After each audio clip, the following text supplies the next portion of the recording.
Bonjour et bienvenue au webinaire en langue française du WDI, l'organisation mondiale qui défend les droits des femmes basés sur le sexe tels qu'ils ont été définis dans la CEDEF, la Convention de l'ONU pour l'élimination de toutes les formes de discrimination à l'égard des femmes. C'est pour cette raison que le WDI est à l'origine de la Déclaration des droits des femmes basée sur le sexe, parce que le sexe n'est pas un ressenti subjectif, c'est une réalité objective. Notre déclaration, elle compte plus de 39 000 signataires à travers le monde provenant de 160 pays et c'est un chiffre qui augmente de 200 signatures environ par semaine. Nous vous invitons à signer notre déclaration à votre tour si ce n'est pas déjà fait.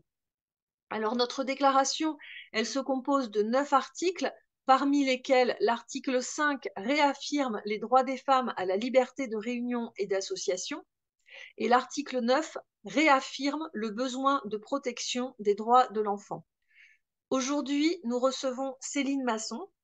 Céline Masson est professeure des universités et chercheur au Centre d'histoire des sociétés, des sciences et des conflits et psychanalyste.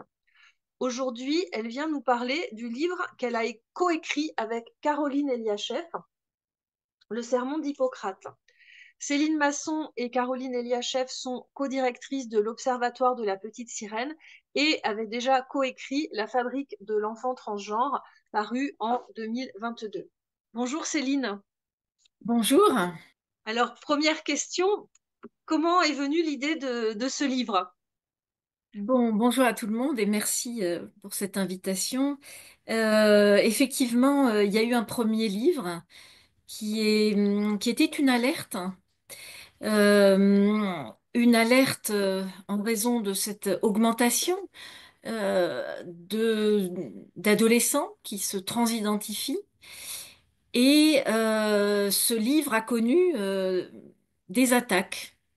Ce qui nous a beaucoup surpris puisque nous pensions que parler des enfants et effectivement alerter et plutôt appeler à la prudence pour des enfants qui sont mal dans leur corps, disons les choses comme ça, nous a beaucoup surprise effectivement que puisque nous avons connu dans un premier temps euh, alors c'est venu de la part de collègues qui nous ont ostracisé, on va dire les choses comme ça, puisque le dialogue s'est très vite interrompu. Ça, il avait commencé. Et après la création de l'observatoire et puis surtout le livre, effectivement, c'était une fin de non-recevoir lorsque les invitions, puisqu'effectivement, nous avons souhaité débattre avec eux, nous avions souhaité les rencontrer et nous étions plus, on va dire ça comme ça, plutôt diabolisés. Donc le titre de ce livre, le premier, hein, La fabrique de l'enfant transgenre, était venu peut-être comme euh, était perçu en tout cas comme provocateur. C'est ainsi que, c'est-à-dire que ça a été interprété comme il n'y a pas, que nous pensions qu'il n'y a pas d'enfants trans et donc que nous nous opposions aux droits des personnes trans. Donc, il a été frappé de discrédit à peine 2, 3 mois après sa sortie, ce qui était déjà pas mal, parce que c'était pas comme on le voit aujourd'hui avec un autre livre, Face à l'obscurantismo, qui est frappé de discrédit même avant sa sortie. Bon, donc nous, ça a été 2, 3 mois après, et nous avons quand même été assez sidérés par la violence, notamment encore, j'allais dire, chez les militants. Bon, ça fait partie aussi comment dire ça, ça fait partie je vais dire, du militantisme aussi, hein, une certaine activisme, agressivité. Mais par contre, de la part de collègues, de médecins notamment, ça nous a quand même beaucoup plus frappé. De médecins comme de psychologues, mais quand même de médecins et notamment des médecins spécialisés, tout cas experts en service de genre, dit identité sexuée ou transidentité. Donc on a été quand même assez frappés en tout cas de l'impossibilité de débattre. Voilà, donc ça c'était la première phase et ce premier livre. Et petit à petit, de mois en mois, nous recueillions beaucoup de témoignages de parents. D'ailleurs, il y a certains parents ici aussi d'Hippomonie, puis et d'autres parents de Suisse, de Belgique d'ailleurs, qui ont manifesté effectivement nous s'inquiéter en tout cas des propos de leurs adolescents et notamment des filles, hein, puisque ça concerne une majorité de filles.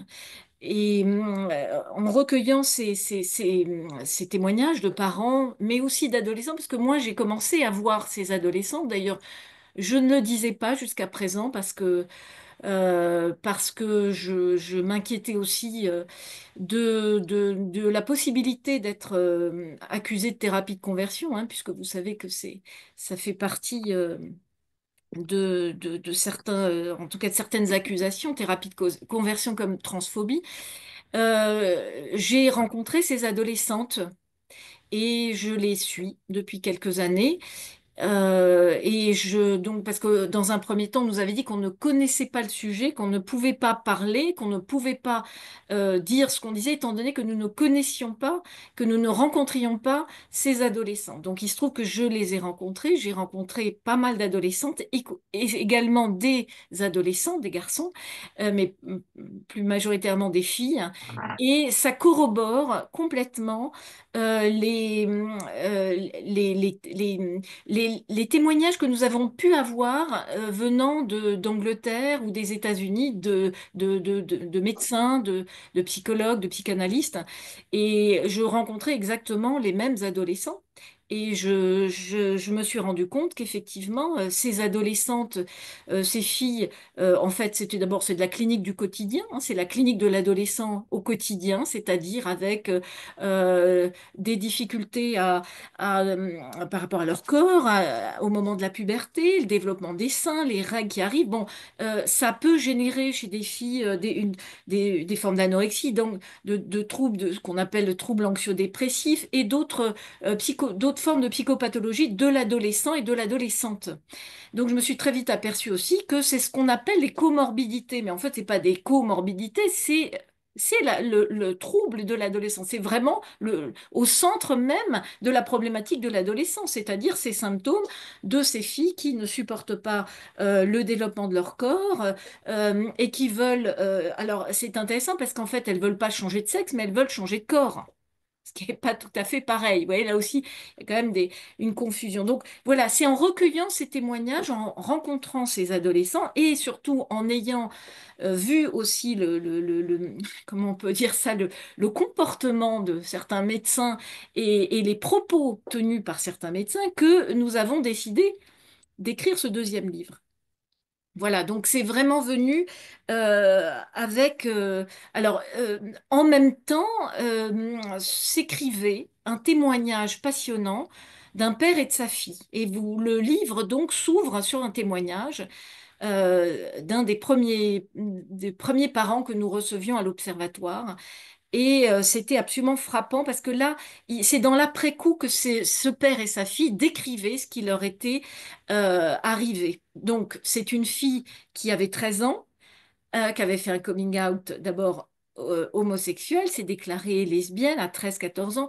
Et puis ensuite, bon, c'est très bien décrit, en fait, ce témoignage est très long, nous avons souhaité l'intégrer, nous avons souhaité que ce témoignage soit au cœur même de l'ouvrage. Et c'est le cœur même de l'ouvrage, c'est-à-dire que c'est à partir de ce témoignage que nous déplions toutes les problématiques de ce livre. Donc, effectivement, donc elle se déclare d'abord, elle se déclare homosexuelle et petit à petit, elle ouvre un compte Instagram et elle échange avec d'autres personnes, des influenceurs, et elle réalise aussi à un moment donné comme une évidence, elle se déclare garçon. Bon. Euh, donc tout ça, effectivement, ça se déroule dans le temps, hein, parce que finalement, elle décrit bien cet état d'esprit aussi de malaise, de grand malaise, de grand malaise existentiel et aussi de malaise par rapport à son corps. Donc cette jeune décrit magnifiquement ce qui lui est arrivé entre ses 13 ans et ses 18 ans. Et à un moment donné, alors c'est très intéressant de voir parce qu'on a mis un parallèle, on fait le parallèle, c'est vraiment un entrelacement entre la parole du père et la parole de l'adolescente devenue jeune femme. Et on voit la place qu'occupe le père, la posture qu'il tient, une posture je vais dire, d'amour et de fermeté. Il y a les deux en même temps. On sent que c'est un père qui aime sa fille, qui aime beaucoup sa fille, et qui en même temps ne se laisse pas berner par les propos qu'il va entendre quand il ira rencontrer des médecins. Donc ça, c'est quand même assez frappant, c'est-à-dire euh,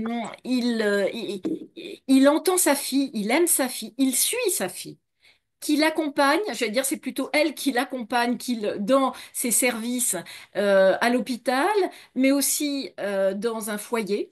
Donc dans une association euh, que nous nommons euh, L'abri. pardon? L'abri, je crois, c'est. L'abri, oui. Alors, on reconnaîtra quand même, Oui, voilà, le lieu parce que c'est des associations un peu dans différents pays et il va rencontrer il va rencontrer ces personnes et il est quand même assez frappé par la manière dont on l'accueille. Bon, avec le tutoiement, avec effectivement l'évidence que sa fille est un garçon et qu'il faudra l'appeler il faudra la prénommer comme elle souhaite et la pronommer du genre masculin. Voilà, donc il est assez frappé par la manière dont les choses se passent, aussi bien donc on va dire que ce sont des transactivistes, hein, c'est quand même une association dite de personnes voilà d'aide, d'entraide aux jeunes LGBT, etc. Mais c'est vraiment un accueil clairement transaffirmatif.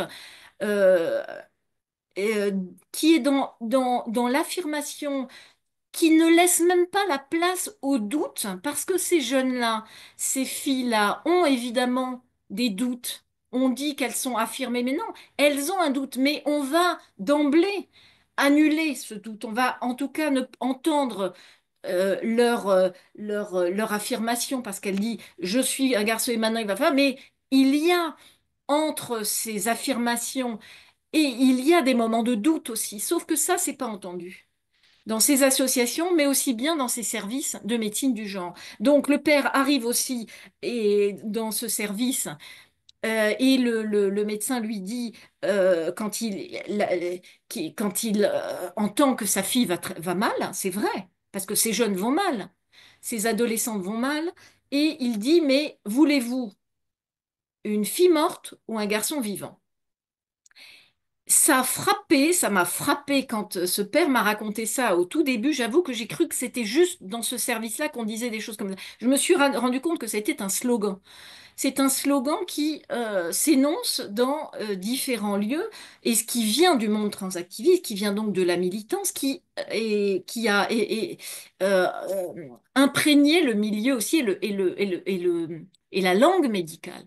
Donc il a imprégné effectivement les services aussi de médecine du genre. C'est quand même ça aussi qui est frappant. Et là, vous voyez que le titre Sermon d'Hippocrate, on passe très vite du serment au sermon, c'est-à-dire qu'ils ont la langue même médicale a changé, la langue s'est modifiée euh, en, à l'aune, j'allais dire, du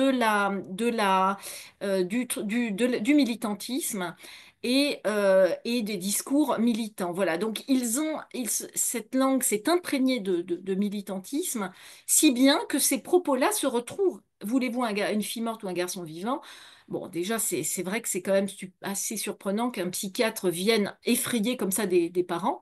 Effectivement, les psychiatres peuvent être inquiets pour un jeune et va dire là, il faut absolument que ce jeune soit hospitalisé. Mais de là à dire voulez-vous une fille morte, c'est-à-dire que c'est presque une menace. En fait, il y a une pression qui est exercée sur les parents, c'est-à-dire en gros, soit vous la transidentifiez, soit vous acceptez de la changer, de lui changer son prénom et son pronom, c'est-à-dire c'est ce que vous savez, je ne vais pas vous le dire ici parce que vous connaissez tous vous savez tous ce que c'est qu'une transition sociale. Donc, soit vous accédez à la demande de lui changer le prénom et le pronom, soit vous risquez sa mort. En gros, c'est ça.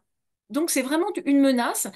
Et le père, et c'est là où ça a été quand même assez extraordinaire, parce que nous étions en 2020, 2018, 2019, 2020, on n'en parlait pas encore beaucoup dans ces années-là. Le père a déjà compris à ce moment-là, les parents ont été assez interrogés, quelque chose a mis la puce à l'oreille, voilà, de ses parents, et ils se sont dit, il faut qu'on attende. Ça nous semble aller trop vite. Il faut qu'on attende. Donc, ils ont dû tenir. Ils ont dû tenir voilà, c'est-à-dire d'un côté, il y avait la pression qui était exercée par l'adolescente, mais non seulement l'adolescente, les médecins et le milieu militant, ce qui est quand même assez rare parce que en général, les médecins sont pas toujours en accord avec l'adolescente. Quand une adolescente anorexie dit je souhaite maigrir, ils vont pas l'aider à maigrir. Vous voyez donc, et en mettant une pression sur les parents pour qu'elle maigrisse. Au contraire, c'est l'inverse qui se passe. Vous voyez comme tout est retourné, c'est-à-dire que là, alors les choses ont peut-être évolué en 5 ans, c'est possible, puisque les médecins disent aujourd'hui ils prennent le temps, ce qui est vrai d'ailleurs, ils prennent le temps, mais c'est pas complètement faux qu'ils prennent le temps. Parfois non, parfois oui. Parfois, on entend qu'en 2, 3 séances, en 2, 3 consultations, on a une ordonnance pour de la testostérone pour les filles. Ou voilà, oui, mais dans les services du genre, je pense que c'est un peu plus prudent. Par contre, ils prennent le temps, mais avec quelle écoute? C'est quand même ça la question. C'est quelle écoute? Comment on entend le jeune? Comment on entend ces adolescents?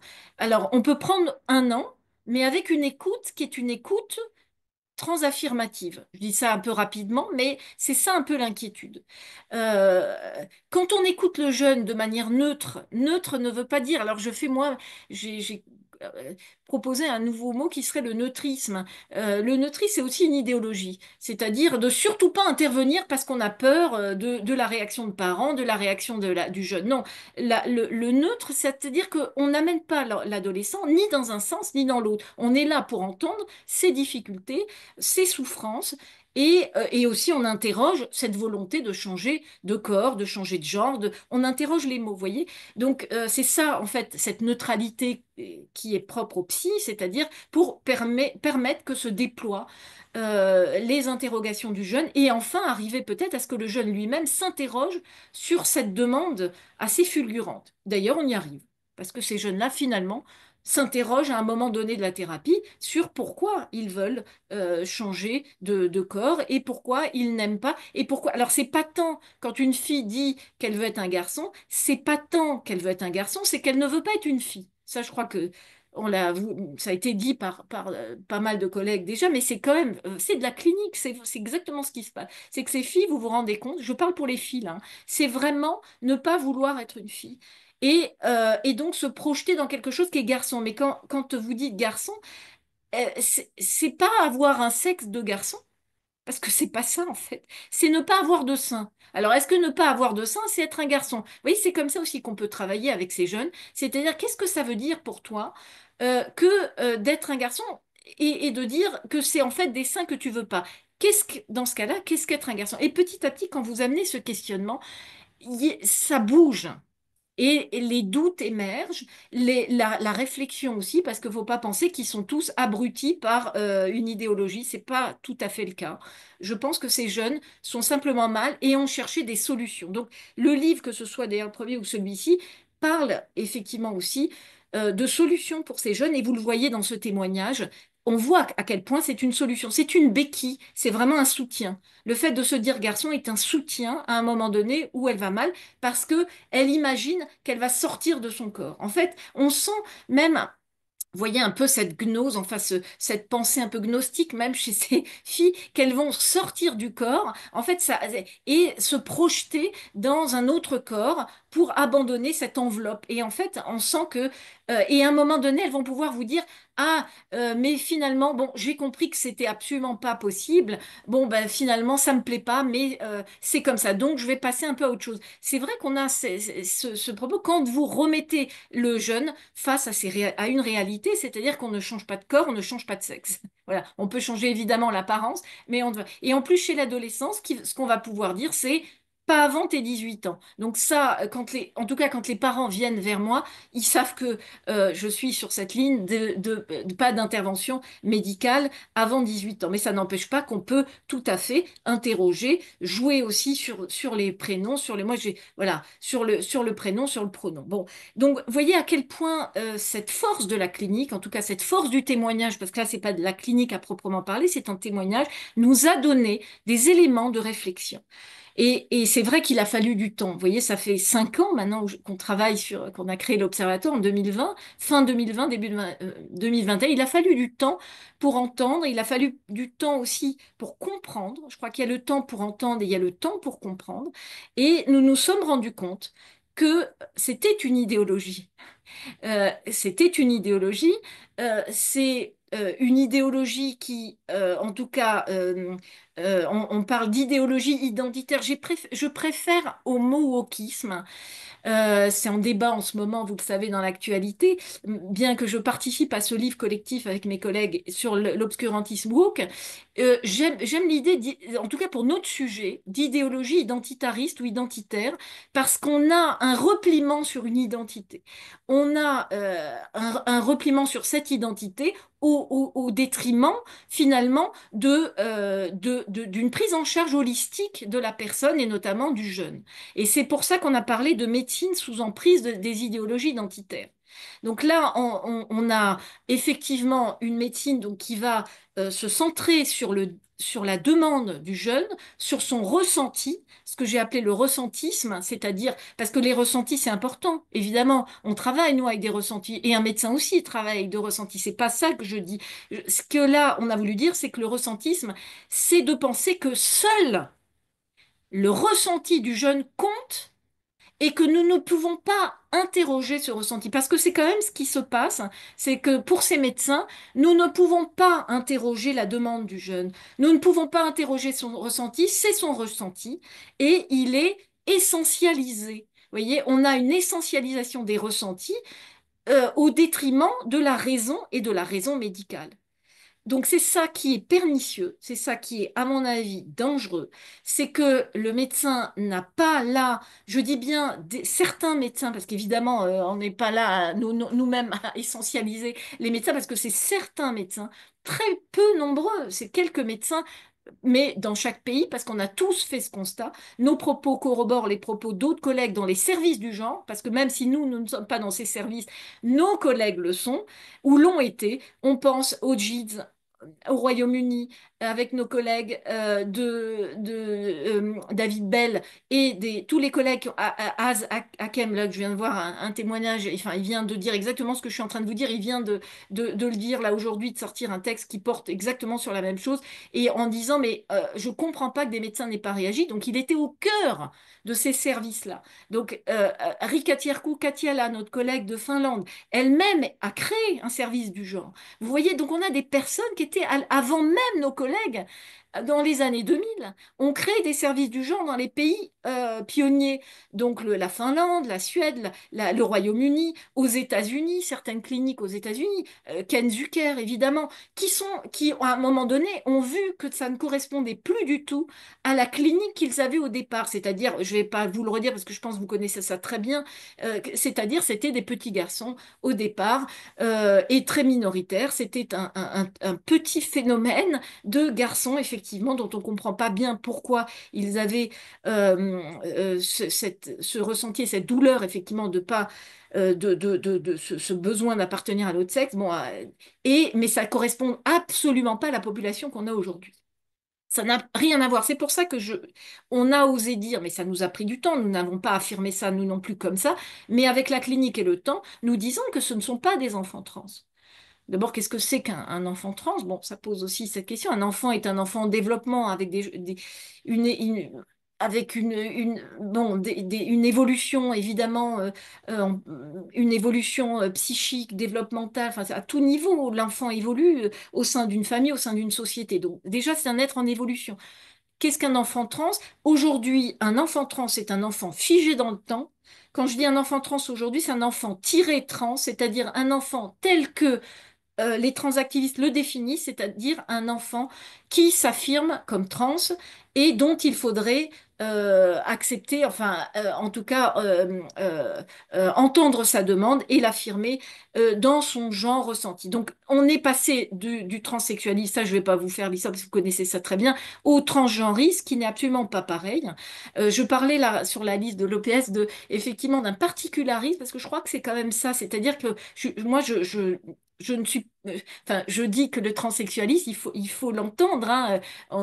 Nicole est là, je crois, Nicole Attea, qui a longtemps reçu des personnes trans. Donc, c'est un particularisme. Ce sont des personnes qui, à l'âge adulte, ont transitionné. Moi, je ne parle absolument pas. Nous ne parlons pas de ça. Nous ne parlons pas des adultes. Nous parlons des enfants qui ne le sont pas. À chaque fois, nous disons, mais nous ne parlons pas des personnes trans. Nous parlons des enfants qui ne sont pas trans. C'est quand même une différence. Voilà, parce qu'elle ne correspond plus du tout à cette population-là.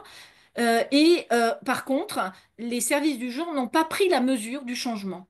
Donc, on a ouvert le spectre, je parle du spectre large, on a ouvert ce spectre large avec le mot médical, puisque dysphorie de genre, effectivement, et maintenant incongruence de genre, est un terme psychiatrique qui a été dans le DSM, la CIM, qui est sortie de la psychiatrie pour la santé sexuelle, mais ça a été effectivement un diagnostic. Donc nous pensons, parce que nous sommes médecins, pas moi, mais mes collègues médecins, moi psy, universitaires, et nous nous disons que le diagnostic pose problème. Donc en fait, le diagnostic a ouvert son spectre, comme d'ailleurs pour d'autres phénomènes en psychiatrie, ce n'est pas unique ce n'est pas uniquement sur la dysphorie de genre, mais sur d'autres diagnostics aussi. Et la dysphorie de genre suit les autres diagnostics aussi en psychiatrie, avec une ouverture du spectre, ce qui est embêtant parce que ça fait entrer des personnes qui sont pas trans, et notamment des enfants ou des adolescents. Et là, vous avez des personnes autistes, vous avez des adolescents en dépression, quand même beaucoup, hein, des adolescents en dépression, et surtout après le Covid, on a quand même beaucoup d'adolescents en dépression, des adolescents et surtout des filles anorexiques, des filles et des garçons qui se scarifient. Donc là, c'est un symptôme, c'est pas un diagnostic, c'est un symptôme. Ces jeunes-là présentent ces symptômes. Ces jeunes-là, alors on me dit oui, mais ça n'a rien à voir. On va pouvoir vous dire, mais ça n'a rien à voir. Vous voyez, donc, ce, ce que nous interrogeons là aussi dans ce livre, c'est que par le biais du diagnostic, nous avons ouvert la possibilité, en tout cas pour des médecins, d'accueillir ces jeunes donc, qui ne sont pas trans, qui n'ont pas ce diagnostic-là, dans un service qui nous interroge. Et en plus, avec également la présence de personnes dites concernées, c'est-à-dire des personnes militantes trans qui sont là aussi pour donner leur avis sur la santé des mineurs. Et puisqu'elles disent que si ces jeunes vont mal, c'est parce qu'il faut qu'elles transitionnent et bloquer leur puberté pour qu'elles se sentent mieux. Donc c'est quand même le propos de ces personnes. D'ailleurs, pourquoi pas, hein, des militants ont droit tout à fait. Le problème, c'est que ces militants interviennent en médecine et sont présents dans les services du genre, et notamment dans ce qu'ils appellent les réunions de concertation pluridisciplinaire, où ils ont aussi voix au chapitre. Voilà, donc ça nous a paru quand même assez interrogeant là aussi, surtout quand ils font taire, parce que quand ils entendent, c'est bien, mais quand ils font taire notamment, il est, d'après les échos quand même qu'on a eu dans ces réunions, c'est qu'il est quand même difficile d'émettre un avis différent.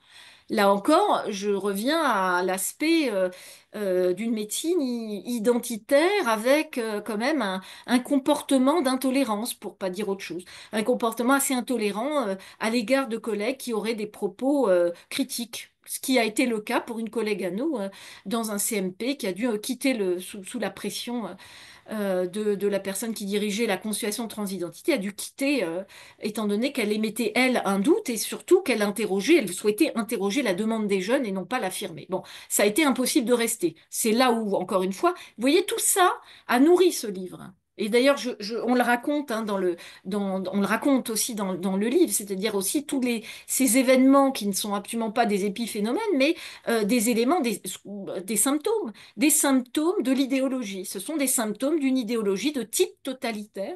Ma collègue a voulu que le titre du chapitre dans ce livre qui vient de sortir sur l'obscurantisme, elle m'a proposé l'imposition totalitaire. L'utopie de genre et l'imposition totalitaire. Donc je me permets d'utiliser sa formule d'imposition totalitaire parce que je manie quand même les mots avec prudence. Il faut quand même faire très attention avec ce mot de totalitaire. Hein. Donc voilà, j'étais assez prudente, mais j'ai entendu son imposition totalitaire, c'est-à-dire de type totalitaire, vous voyez, c'est-à-dire avec une grande intolérance, une, un renversement des valeurs aussi, c'est quand même ce qu'on observe, hein, un renversement total des valeurs et la différence des sexes qui est complètement niée. Voilà, on annihile complètement la différence des sexes, c'est-à-dire on peut passer de l'un à l'autre par la magie de l'identité de genre. C'est assez facile par un ressenti et un syntagme inventé par les transactivistes qui est complètement, voilà, en tout cas construit par des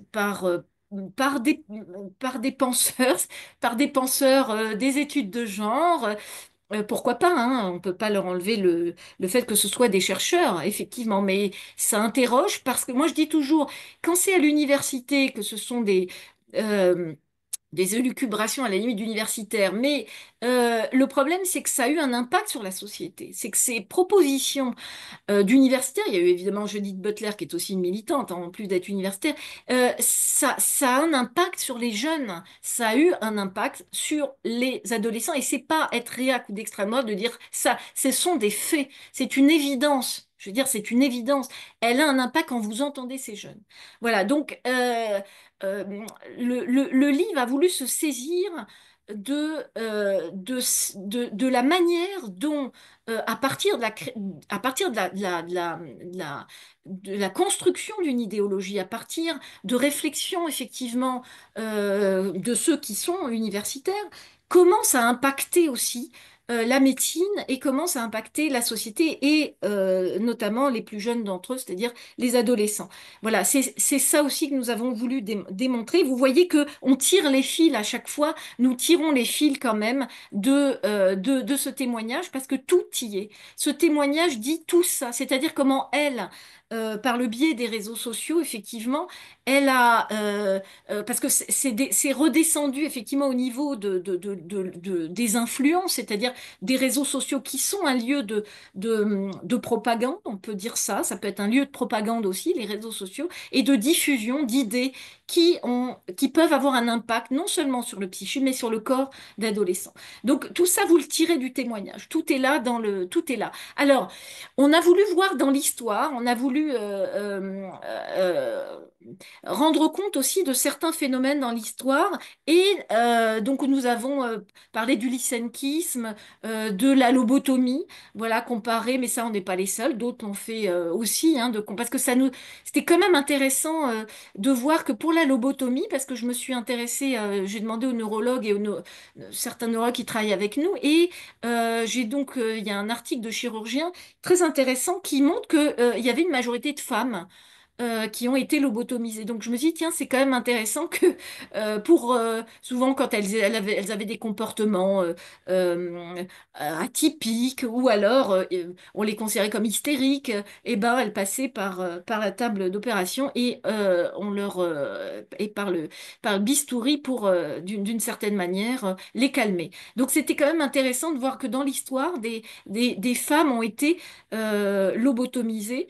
Le Lysenki, c'est un peu à part, hein, c'est au niveau de la génétique, mais en médecine, on a la lobotomie et on a, alors ce que j'ai découvert, ça c'était assez extraordinaire, euh, c'est les castrations de femmes hein, au 19e siècle et qu'on connaît un peu moins. On a pu mutiler des ovaires, le clitoris, l'utérus. Et c'est dans un travail universitaire que j'ai trouvé ce magnifique recherche hein, à partir d'archives de Marjolaine Giraud. Et qui écrit ça, pour soigner toutes ces maladies féminines comme l'hystérie, la nymphomanie ou encore la masturbation, de nombreux traitements étaient donc proposés et testés, ne serait-ce que durant le 19e siècle. Beaucoup de méthodes ont changé, évolué à travers les regards nouveaux des différentes époques, au vu de nouvelles techniques et innovations. Donc en fait, dans l'histoire, on a effectivement mutiler des femmes lorsqu'elles avaient des comportements voilà, de type hystérique, en tout cas quand euh, c'était une réponse aussi de médecins il y a deux siècles, donc sur les parties génitales, hein, des mutilations sur des parties génitales, et en fait c'était tout à fait vertueux parce qu'on pensait faire du bien. On pensait guérir ces femmes d'un mal dont on ne comprenait pas grand-chose. Finalement, je me dis que Freud a quand même été assez génial parce que Charcot aussi, hein, parce que Charcot a essayé de tirer ces hystériques, essayer de comprendre leur comportement, mais Freud a été assez génial en disant, mais attendez, il faut essayer de les écouter plutôt qu'agir sur leur corps, parce qu'en fait, il y a un truc qui va pas, ça suit pas du tout l'anatomie, là, leur paralysie, enfin, il s'est vraiment interrogé. Mais avant Freud, effectivement, et même après Freud, parce que ça a continué, on pouvait mutiler des femmes pour leur faire du bien, pour qu'elles ne souffrent plus. Vous voyez le parallèle? Alors, vraiment mutandis, comme on dit, c'est-à-dire surtout en gardant bien de comparer, mais en gardant les choses parallèles. Je veux absolument pas dire que c'est exactement pareil, mais c'est juste, on a voulu mettre en parallèle des choses et surtout, c'était l'aspect vertueux de ces médecins de vouloir leur faire du bien. Et aujourd'hui, c'est quand même ce qui est dit, c'est-à-dire quand on leur coupe les seins, c'est pour leur bien. C'est pour qu'elles se sentent mieux dans leur corps, étant donné que c'est tellement insupportable ce torse qui ne ressemblent pas au torse qu'elles ont tellement, ce torse dont elles veulent, c'est-à-dire un torse dont des seins n'ont rien à faire là. Donc, ces médecins font du bien en coupant. Encore une fois, attention, parce que c'est quand même cette pratique en France elle est très peu pratiquée. Je crois que là, on le dit dans le livre. C'est pour ça que j'appelle vraiment à la nuance. Mais comme dit Caroline, elle dit souvent, Caroline Lachelle, c'est toujours une de trop. Et je suis assez d'accord. C'est pas parce qu'il y en a peu que on doit ne pas penser cette pratique, parce que je trouve que c'est quand même faire une double mastectomie pour des filles qui ne sont pas bien dans leur corps et qui disent, alors ça c'est leur terme, avoir une dysphorie des seins, c'est-à-dire qu'elles se sentent pas bien du tout avec ça. En gros, quand vous traduisez, c'est qu'elles n'aiment pas du tout. Voilà, mais combien de filles n'ont pas aimé leur sein? Énormément de filles de tout temps ont eu aussi beaucoup de mal à la puberté avec leur poitrine. Donc, vous voyez, c'est quand même assez interrogeant que c'est pas, c'est pour ça que je dis que le truc est assez perverti parce qu'en même temps, c'est au nom du bien. Et là, à l'époque, c'était aussi au nom du bien. Mais en même temps, on sait que c'était aussi pour contrôler leur corps et leur sexualité. Donc, vous voyez, on pose la question, on n'affirme pas là, on dit, mais est-ce qu'ils voulaient vraiment les soigner ou est-ce que ils voulaient contrôler leur corps et leur sexualité? C'est des questions qui se posent, en tout cas dans l'histoire, on a plus de recul avec ces pratiques.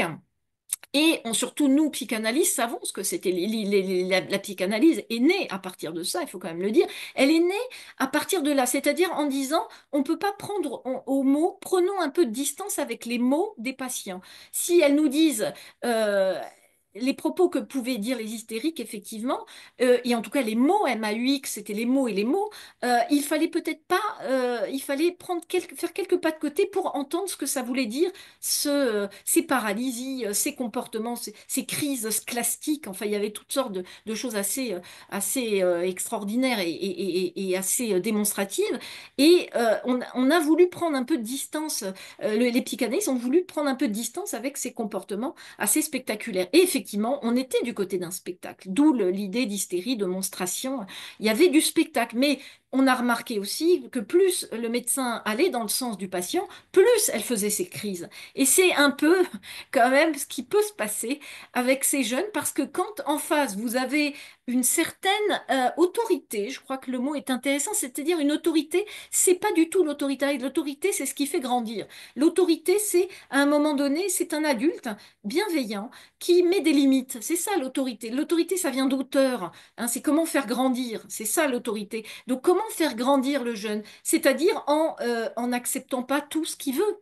Et en prenant aussi de la hauteur par rapport aux jeunes, c'est pas de la supériorité, mais c'est de l'autorité, et en lui disant, attends, attends un peu, ce que tu es en train de dire, je l'entends, mais pas tout de suite. Voilà, c'est mettre un peu de la distance avec ces mots et ces mots, M-A-U-X, M-O-T-S, et trouver effectivement une façon de leur permettre en s'appuyant sur le transfert, c'est ça quand même aussi le travail du psychanalyste, s'appuyant sur la relation, comment l'aider en supportant sa douleur, mais non pas en y répondant. Et c'est ça aussi la question des médecins qui ne supportent pas la douleur. En fait, je pense qu'ils ne supportent pas la souffrance, ce qu'on peut tout à fait comprendre, mais ils y répondent de manière incongrue, alors que le jeune aurait besoin effectivement pas forcément d'une réponse. Je pense qu'il y aurait besoin d'un espace pour sa parole. Et on n'a pas besoin toujours d'y répondre.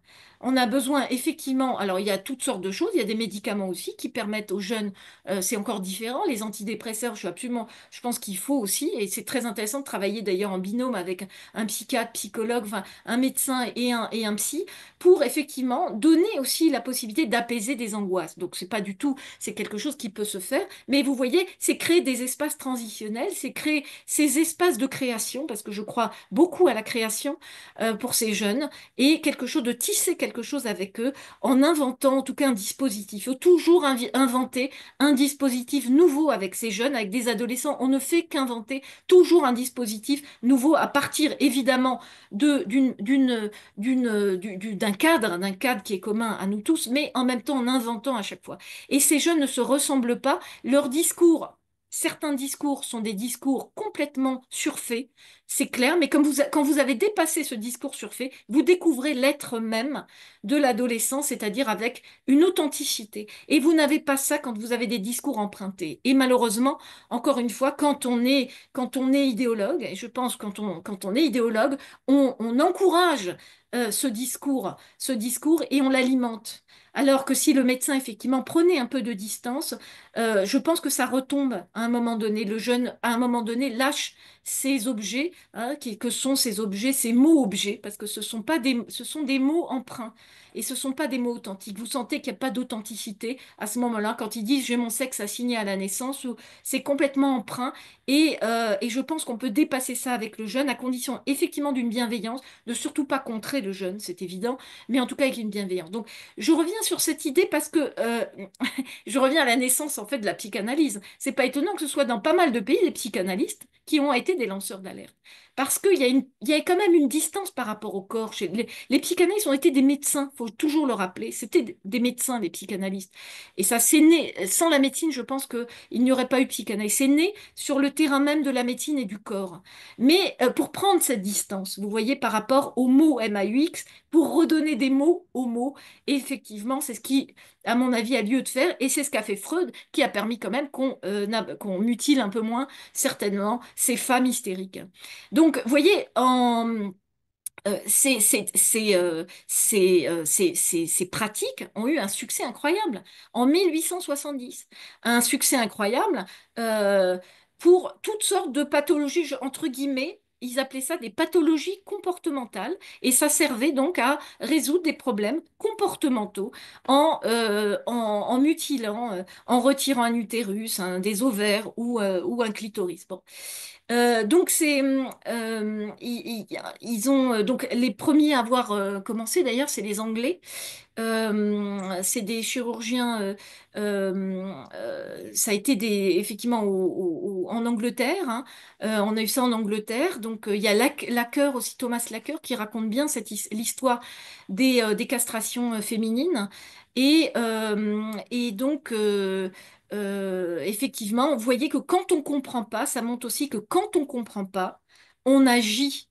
Je pense aussi l'angoisse pour l'humain est absolument insupportable. L'impossibilité de répondre à une souffrance crée de l'angoisse certainement chez le médecin. Donc, trouver ces solutions est certainement rassurant aussi. Mais est-ce que ce sont les bonnes solutions? C'est ça que l'histoire nous dira, parce que pour cette histoire-là, c'est terminé. On mutile plus si, malheureusement, on mutile des filles, mais ça, c'est pas les médecins qui le font. On sait pourquoi on mutile ces jeunes filles hein, dans l'excision, mais c'est encore dans des pratiques rituelles. Mais par contre, on n'a plus les castrations de femmes, ça serait complètement... En fait, les mêmes qui aujourd'hui s'opposent à nous sauteraient en l'air si on apprenait qu'on mutile des femmes en leur retirant un clitoris. Mais c'est quand même ce qui se passe pour certaines filles. Voilà. Mais bon, je pense que je vais pas faire toute l'histoire de ces castrations, mais c'est très intéressant parce qu'on y trouve la mutilation d'un organe féminin. Voilà, c'est ça qui nous a mis la puce à l'oreille. Et on s'est dit, c'est quand même intéressant que des hommes, ça a été pas mal à l'époque, des hommes, bah oui, il y avait quasiment que des hommes médecins, mais pratiquaient effectivement les mutilations sur les femmes. Et on s'est demandé effectivement pourquoi sur les femmes et dans quelles circonstances. Et vous voyez que ça, il y a quand même quelque chose qui nous doit nous interroger avec aujourd'hui, puisque on a affaire à des comportements qu'on ne comprend pas. Alors, qu'on ne comprend pas au niveau comportement. Par contre, la facilité, j'allais dire, c'est de dire ils sont trans. Bon, évidemment, vous plaquez là que je sais pas, vous plaquez une doctrine, c'est une doxa. Ça n'est pas un savoir. On a une doxa puisqu'elle vient du monde transactiviste, effectivement, qui ont manifesté. Et d'où ça vient d'ailleurs, d'où ça vient, c'est que simplement ces personnes trans qui ont été opérées, elles, à 50 ans, d'ailleurs, des hommes transidentifiés, donc des femmes trans, 50 ans, 60 ans, on dit à quel point ils souffraient enfants.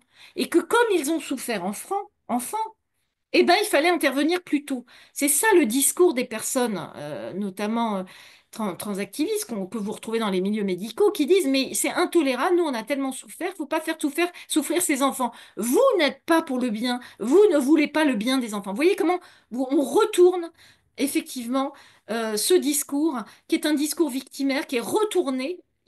Pour une victime, il faut un bourreau. Nous sommes effectivement ceux qui font le mal aux enfants. Vous voyez comment? Et effectivement, ça vient intimider, ça décompose littéralement tous nos collègues qui ne peuvent plus, qui ont tellement peur d'être des méchants que vont accéder. Alors, soit ils accèdent à la demande, soit ils sont dans le silence le plus total. C'est quand même à ça que nous sommes confrontés aujourd'hui dans les hôpitaux, c'est-à-dire un silence du monde médical en France, hein. Là, je parle pour la France parce que ça a bougé en Angleterre. Malheureusement, en France, nous sommes face à un silence. Alors, nos amis médecins, évidemment, ont réagi depuis longtemps. D'ailleurs, certains collègues, là, une des premières, Nicolas Théa, qui a bien connu, voilà, et qui a réagi, mais en dehors du monde hospitalier. Moi, je parle là du milieu hospitalier où nous n'avons pas de réaction dans le milieu hospitalier, mais c'est du jamais vu. C'est du jamais vu quand des revues systématiques de preuves vous montrent qu'il n'y a pas de preuves suffisantes, que les qualités sont faibles, la qualité des preuves sont faibles, mais n'importe quel médecin remettrait en question sa pratique. Voilà pourquoi nous parlons de serment d'Hippocrate, parce que ce sont davantage des croyances qu'un savoir médical. Nous sommes en train de glisser vers des croyances. Et donc, c'est là où nous alertons pour dire attention, là, des limites sont franchies dans le milieu médical. Euh, voilà, donc c'est l'objet du livre. Là, on est au cœur même de notre livre, hein, puisque en partant de ce témoignage, nous sommes au cœur même du livre, c'est-à-dire le glissement d'un savoir à une croyance. Et là, nous sommes effectivement, d'où le mot sermon. Effectivement, c'est que nous passons là à des croyances et que, alors, est-ce qu'il y a une conscience ou pas? Je dirais je mettrai pas tout le monde dans le même. Je pense qu'il y a certainement des médecins qui s'interrogent. c'est pas possible autrement. Je pense qu'il y a des médecins qui s'interrogent, mais il y a une pression. Il y a une pression avec ce sujet, vous avez remarqué, c'est pour ça qu'on a été attaqué. Voilà. Donc il y a la peur aussi. Il y a aussi quand même la peur qui intimide et qui fait qu'on ne peut pas réagir et qu'on ne peut pas émettre un autre avis que la doxa et que l'avis consensuel. C'est-à-dire actuellement en France, le consensus, c'est de s'appuyer sur la WPAS. Donc l'organisme, vous connaissez, hein, de la médecine transgenre qui est plutôt plus, qui là aussi qui a glissé vers un militantisme, et notamment le PAS, qui est sa branche européenne. Effectivement, il s'appuie plus ou moins sur ces directives, c'est-à-dire avec les bloqueurs de puberté, hormones croisées à 16 ans et éventuellement une pratique chirurgicale, mais pas forcément. Ils attendent peut-être, ça c'est pas faux d'ailleurs, qu'ils attendent. En France, en tout cas, il y a des mastectomies uniquement donc pratiquées chez les mineurs. Il n'y a pas d'autres mutilations, d'autres opérations sur les mineurs que la mastectomie. Donc, on va nous dire, alors on va nous lancer des chiffres, mais vous n'avez pas de chiffres. Ça, c'est l'argument habituel. Or, il y a des chiffres. Bon, il y a effectivement une augmentation des mastectomies en France, même si ce qu'on a comme chiffres officiels sont effectivement pas nombreux, mais moi je pense c'est très compliqué en France, hein, en médecine d'avoir des chiffres. L'Antirim l'a confirmé. Effectivement, c'est très difficile d'avoir des chiffres sur plein de domaines, mais en tout cas sur celui-ci aussi, il y a donc quelques chiffres. Bon, mais moi je suis pas, ça me suffit pas non plus, moi, les chiffres. Je m'intéresse quand même beaucoup aux idéologies. C'est quand même mon domaine. Comment l'idéologie, effectivement, et comment le discours, hein, vous voyez, imprègne un savoir et dévoie un savoir et des pratiques, parce que c'est pas seulement un savoir, on a des pratiques et des pratiques médicales. Donc, c'est quand même ça qui est assez inquiétant. Et le risque, encore une fois, c'est vrai que la France n'est pas au niveau des États-Unis, ni l'Angleterre on avait 6000 demandes par an au GIDS avant que ça ferme. Vous imaginez, ça a fermé il y a un an. Ça fait tout juste un an. 6000 demandes, mais c'était complètement fou. Il n'y a pas ces chiffres-là en France. C'est évident. On a par consultation des chiffres qui sont moindres. Par contre, moi, ce qui m'inquiète, ça n'est pas tant les chiffres des services du genre. Ce qui m'inquiète, ce qui m'interroge, c'est l'identification de 75% de filles à un genre, entre guillemets, qui ne serait pas le leur. Et on a quand même 8% de filles qui se reconnaissent pas, en tout cas de filles entre 16 et 25 ans, donc je parle de mineurs et de jeunes majeurs, d'adolescents et de jeunes majeurs qui ne se reconnaîtraient pas dans leur sexe. Voilà. Et c'est quand même énorme, 8%. C'est plutôt ce chiffre-là. Là encore, c'est basé sur des sondages d'opinion, donc je suis très prudente aussi sur les sondages d'opinion. Mais ça dit quand même, et c'est ce que tout le monde voit, c'est-à-dire qu'il suffit que vous parliez à n'importe qui, votre voisin, le médecin, tout le monde aujourd'hui a eu une situation d'une jeune qui a voulu changer de genre, qui s'est fait appeler. Tout le monde a ça aujourd'hui. On se serait parlé il y a 10 ans, personne quasiment n'aurait entendu parler de ça. Il y a 10, 15 ans, quasiment personne. Aujourd'hui, tout le monde a dans sa classe, dans son milieu professionnel, enfin bref, chez les jeunes, je parle que des jeunes, on va dire jusqu'à 20, 22, 25 ans. Tout le monde a entendu parler. Donc il y a quand même il se passe quand même quelque chose. Ils pratiquent, d'accord, ils vont pas tous être médicalisés, mais quand même, ça peut être un risque si vous pensez que vous n'êtes pas dans le bon corps, si vous pensez que vous n'aimez pas votre corps. D'accord, ils veulent pas faire de chirurgie tout de suite. Mais qui nous dit que dans un an, 2 ans, s'ils maintiennent un tel discours et si en face, il y a personne pour leur dire qu'il faudrait peut-être que s'ils sont pas bien dans leur corps, aller voir un psy et travailler ça, qui nous dit que dans 2, 3 ans, ils ne vont pas faire quelque chose? Aujourd'hui, on a, je pense, grâce à tous nos collègues et grâce à l'Observatoire et tous les collègues qui ont écrit des livres, des articles, on a réussi à freiner ça. Je suis quasiment sûre que nous sommes arrivés à freiner grâce aux parents aussi, les parents qui se sont mobilisés, grâce à vous, aux féministes évidemment. Mais pour les mineurs, je pense qu'effectivement, nous avons, grâce aux parents, vraiment permis de freiner un peu parce que les parents aussi se sont interrogés et inquiétés. Il suffit de ça pour comprendre le problème. On n'a pas besoin de chiffres Voilà, mais je sais que dans certains milieux et chez les politiques, ils ont besoin de chiffres, c'est vrai, mais il suffit de voir ça, il suffit d'entendre les parents, comme nous l'avons fait. Nous l'avons fait là dans le livre et c'est un magnifique témoignage. Moi, ça me suffit d'avoir un témoignage comme ça et qui, en plus, ces témoignages qui se sont répétés, des centaines de témoignages, pour comprendre qu'il y a un problème, qu'il faut réfléchir au phénomène. Voilà, donc l'idée, c'est d'y réfléchir. Nous ne pouvons, nous, pas faire plus. Nous ne sommes pas à l'hôpital aujourd'hui. Il faudrait être dans les milieux hospitaliers pour freiner, je pense, ce phénomène.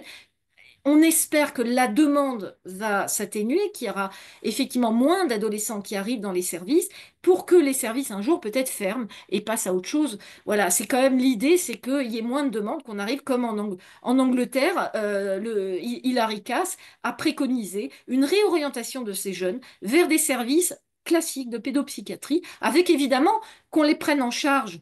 Ils ont cette demande de dysphorie de genre, ça, elle en convient, mais qu'il faudra, elle dit, un traitement psychosocial, psychothérapeutique, holistique, comme elle dit. Bon, ça c'est le rapport Cass qui a quand même fait une révolution en Europe et je pense que ça aura un impact. Alors, ça a un impact dans certains pays. Malheureusement, en France, il a assez peu d'impact au niveau des institutions, des institutions qui font autorité, hein, comme la haute autorité. Voilà, je crains que ça n'a pas encore d'effet, mais je suis assez optimiste parce que je pense que les choses ont besoin de temps parfois. Il faut du temps pour comprendre, il faut du temps pour changer, et donc nous espérons que dans quelques années, les choses vont vraiment être, voilà, ces jeunes n'auront plus la même demande, n'auront plus à mon avis, ça sera d'autres. Je pense qu'ils formuleront leur malaise autrement. Déjà aujourd'hui, je pense que la demande est un tout petit peu différente. J'ai vu quand même l'évolution en 5 ans. On a des demandes un tout petit peu différentes qui arrivent parce que tous les jeunes ont entendu parler, ont entendu dire que non, ben, peut-être qu'il ne faudra pas médicaliser. Beaucoup de jeunes aujourd'hui se sont renseignés. Figurez-vous que ces jeunes se renseignent. Hein. Ils adhèrent pas comme ça. Je crois qu'il faut pas prendre. J'ai parlé d'emprise sectaire, mais c'est vrai que quand on est pris par des idéologies et par des radicalités idéologiques, on peut effectivement ne plus arriver à penser par soi-même. Mais ce n'est pas le lot de tous les jeunes. Tous les jeunes qu'on voit ne sont pas sous emprise sectaire. Certains oui, d'autres non. Chez certains, il y a plus de doutes. Et c'est peut-être avec eux qu'on va arriver à travailler, ceux qui ont un peu plus de doutes. Je crois que j'ai dépassé le... On arrive à la... Non, non, non, pas. De toute Non, façon, ça va? on a le temps. Dans ce dont vous avez parlé, moi, c'est vrai que le témoignage, il y a une chose qui m'a vraiment marqué à un moment donné, cette jeune fille. Donc, elle dit, elle écrit à la suite de ce qu'elle a vécu, elle écrit un journal et elle dit, quand j'allais à l'abri, j'avais peur de ne pas paraître assez trans. Exact, tout à fait. Et ça, moi j'ai dit, mais c'est pas possible. En fait, ça veut dire que tous les professionnels de santé ou tous les parents qui sont dans une approche exploratoire, on leur reproche de vouloir faire de la thérapie de conversion, mais avec qui cette jeune fille se sent à l'aise pour exprimer ce qu'elle est, avec son papa qui met en place plein de choses pour justement explorer, il invente plein d'outils, enfin c'est vraiment le papa qui essaye d'exercer réellement son autorité C'est parentale et ça. non pas la puissance paternelle. C'est C'est vraiment, exactement on est ça. dans l'autorité parentale bienveillante et pour le développement de l'enfant. Et par contre, face à ces gens de l'association L'Abri, là, elle se sent obligée quelque Oui, part de jouer un rôle parce qu'elle a peur de pas être assez trans. c'est Ça ça. c'est... Ben, parce elle a été accueillie. En fait, elle dit bien, j'allais dire presque piégée. Parce qu'en Oui, fait, elle entre dans un univers, c'est ça l'emprise sectaire. Et elle se conforme à la demande aussi les oui, éducateurs, des personnes qui sont là. Elle est aimée. N'oubliez pas que ces jeunes ont besoin d'amour. Elle est aimée. Elle est aimée pour ce qu'elle est, c'est-à-dire en tant que jeune qui se dit garçon. On l'aime comme garçon, on l'aime comme trans, et que les parents sont mauvais, tes parents ne comprennent pas, il faut couper avec tes parents. Donc, vous voyez, elle entre vraiment, c'est vrai que ça rappelle l'entrée dans une secte, et plus elle entre là, plus elle est, ça veut bien dire qu'elle n'était pas, qu'elle pouvait encore, il pouvait y avoir encore du jeu avec elle-même ses croyances. Vous voyez, ça bougeait encore un peu. Sauf que quand vous rentrez là-dedans, vous n'avez plus de jeu. JEU et JE d'ailleurs. Vous êtes pris par le surmoi sectaire, hein. En fait, c'est ça les sectes. C'est dirigé par. Enfin, c'est vraiment le surmoi qui surplombe, vraiment, qui surplombe la communauté. Et donc, vous êtes happé vraiment par le discours. Et en plus, c'est très bienveillant. C'est très bienveillant et c'est aimant. Et quand vous avez des jeunes qui sont tellement en mal d'amour, vous ne pouvez être que gratifiant et vous ne pouvez être que capté par le discours. Capté par le discours suppose aussi qu'il y a un retour que vous faites, c'est-à-dire de faire comme ils veulent eux. Et c'est vrai que je crois qu'à un moment donné, elle a compris quand son père, parce qu'il faut quand même, il s'est vu avoir un signalement hein, par les services sociaux. Il s'est vu signaler pour maltraitance parce que ils l'ont signalé. Oui, L'abri, j'ai failli dire le nom du. oui, j'ai failli Mais aussi. l'abri, ils ont signalé le père comme maltraitant. Donc il s'est vu flanqué d'assistants sociaux qui ont débarqué et même quand la fille a écrit, parce qu'en fait ils n'avaient pas de nouvelles d'elle et ça les a inquiétés. Ils ont pensé qu'en fait elle était malmenée par les parents et notamment par le père parce que c'est surtout le père qui ne souhaitait pas et donc il s'est vu donc ils n'avaient pas de nouvelles de la jeune et ils se sont inquiétés. Ils ont alerté les services sociaux. Non mais vous imaginez le truc, en fait, c'est que ça, elle était déjà un peu sortie de là. Et donc, elle, quand elle a vu ça, elle dit, mais ça va pas, non, mais moi, c'est pas. Elle leur a écrit une lettre. Et même avec la lettre, ça n'a pas marché en disant, il l'a pensé elle-même sous influence du père. Alors qu'en fait, ça allait déjà un peu mieux.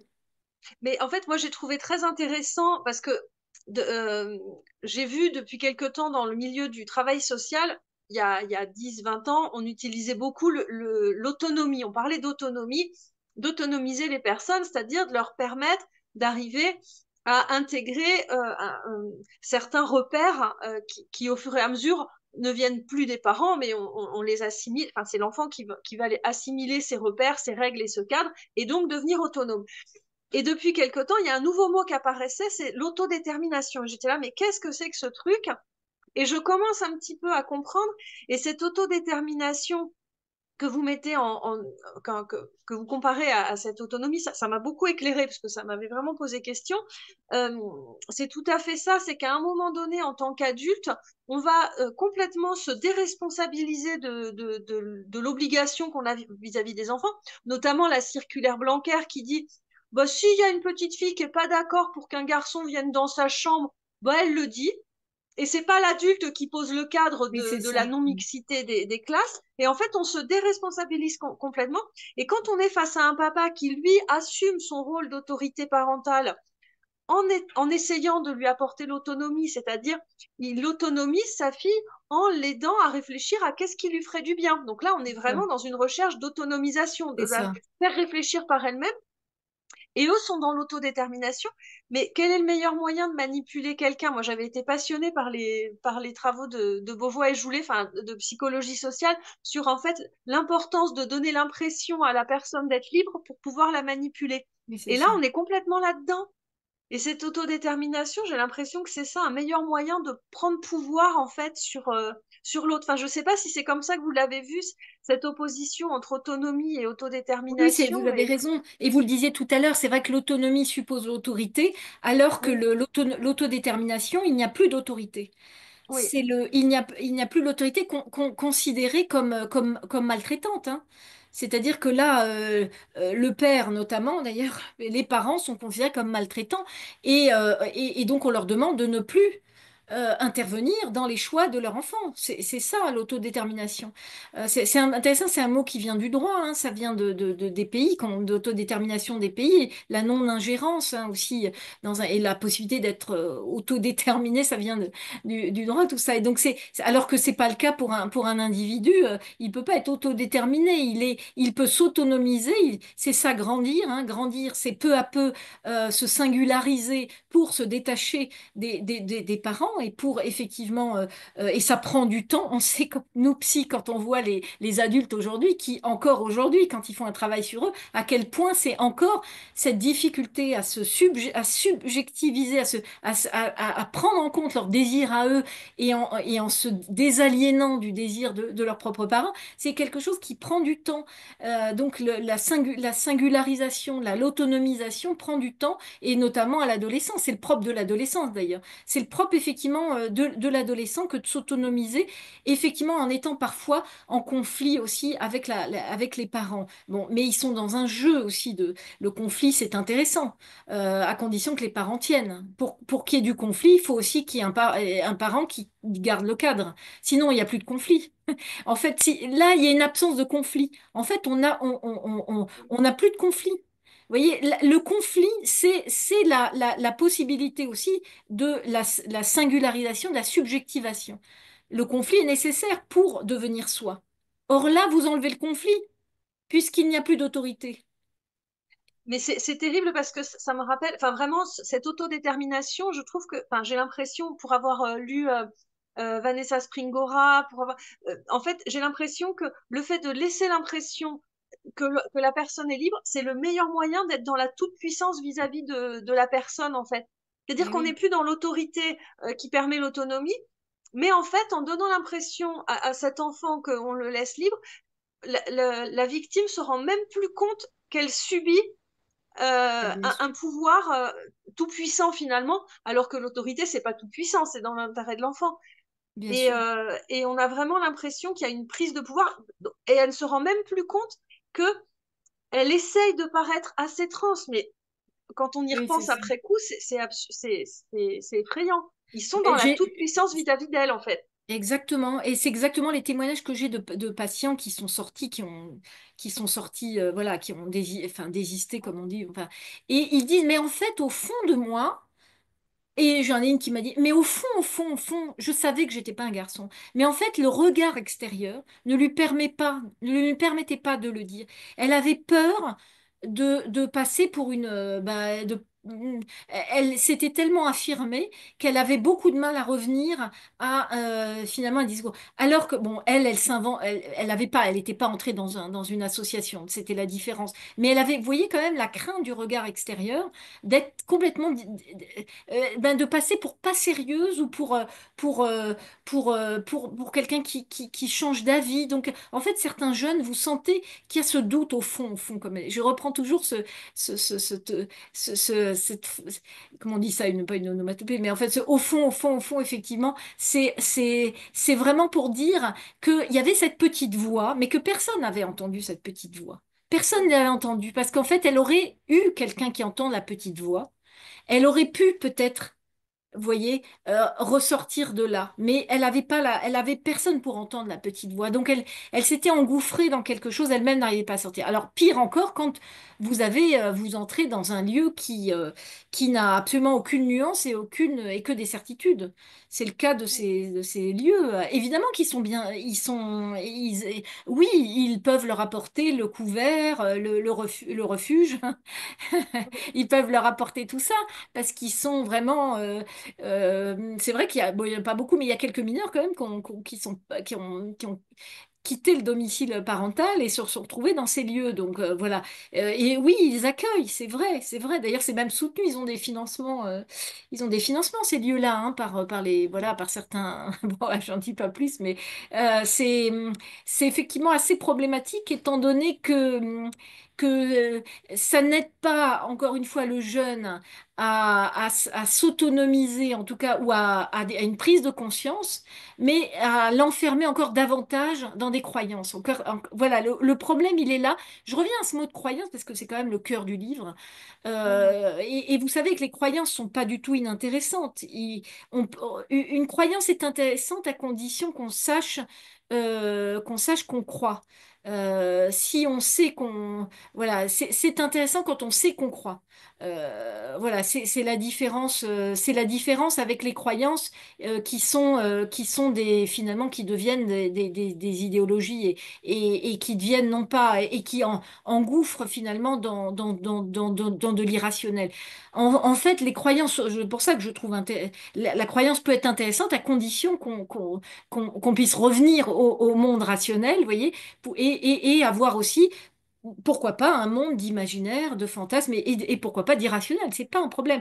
Mais là, vous coupez du rationnel. Là, ce qu'on a, c'est qu'on coupe du rationnel, on coupe de la réalité, on coupe du vrai pour aller dans quelque chose de factice. Vous voyez, c'est là le danger quand même, hein.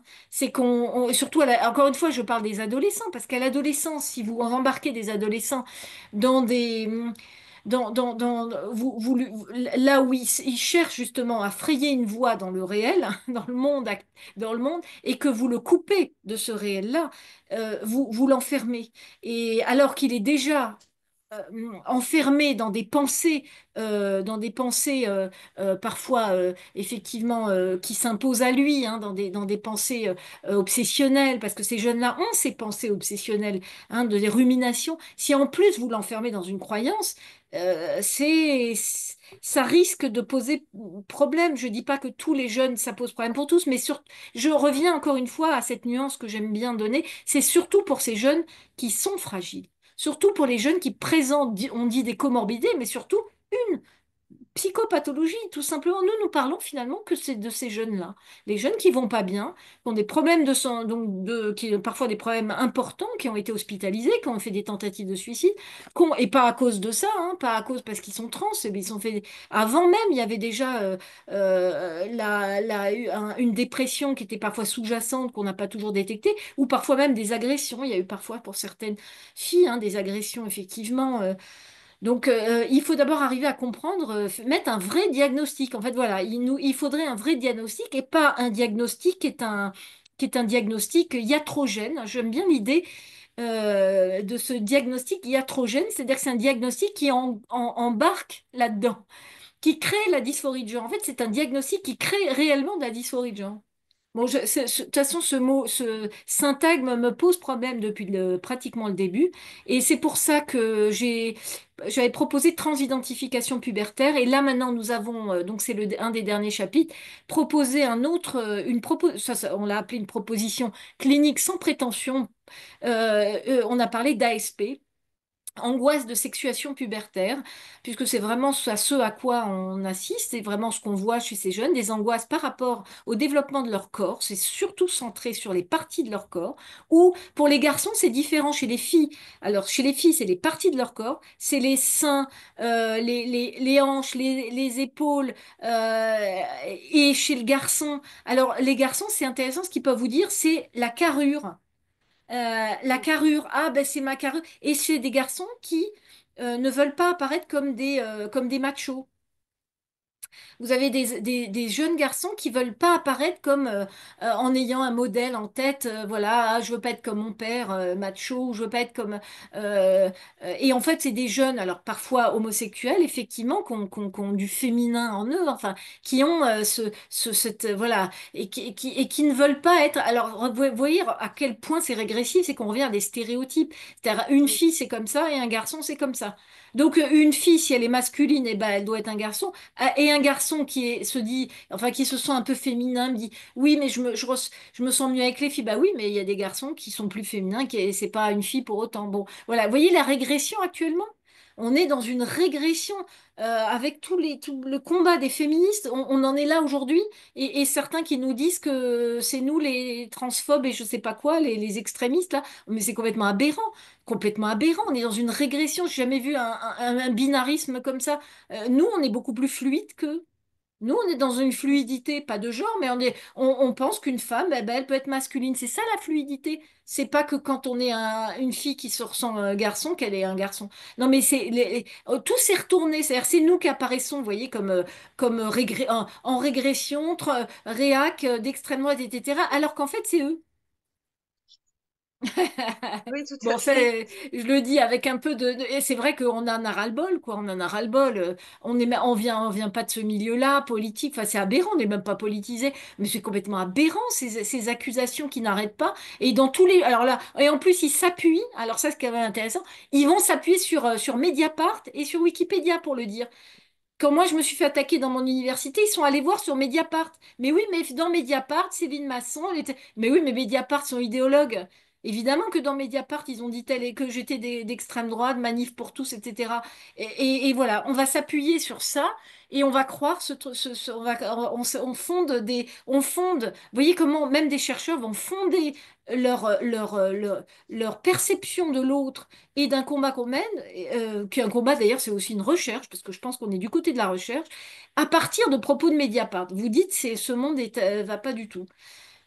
Mais en même temps, moi j'ai beaucoup aimé le concept de pédomisie, parce que justement, Denise Bombardier sur le plateau, quand elle disait à Gabriel Maznev, il y a quand même une différence entre adulte et enfant, eh ben, on allait dire que c'était la panique morale. Et j'ai l'impression que la gauche que j'appelle postmoderne, en fait, va critiquer à partir du moment où on rappelle qu'un enfant, c'est pas un adulte, eh ben, on est dans la panique morale, on est d'extrême droite. Et Voilà. c'est pour ça que ce terme de pédomisie, je sais pas si vous vouliez bien le développer parce que je l'ai trouvé très intéressant, que vous décrivez comme une haine vertueuse. J'ai vraiment trouvé ça très très intéressant comme concept. Alors, pour tout vous dire, j'avais conçu ce vocable à partir. Bon, vous savez que je travaille sur l'antisémitisme et ça, franchement, c'est vraiment, c'est parallèle, mais il y a tellement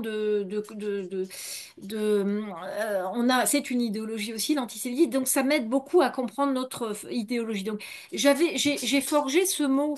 Parce que je me suis dit, c'est pas possible qu'on parte, qu'on dise pédophilie. On a tous les collègues, il y a quelque chose de ça, évidemment, mais c'est tellement grave la pédophilie, ce sont des violences sexuelles. Et moi, étant en protection de l'enfance, je vois des enfants qui ont eu des abus sexuels, de l'inceste, enfin bref, en protection de l'enfance. Donc je ne pouvais pas utiliser le même mot. Donc j'ai forgé à partir de la judéomisie qu'avait inventé Taguieff.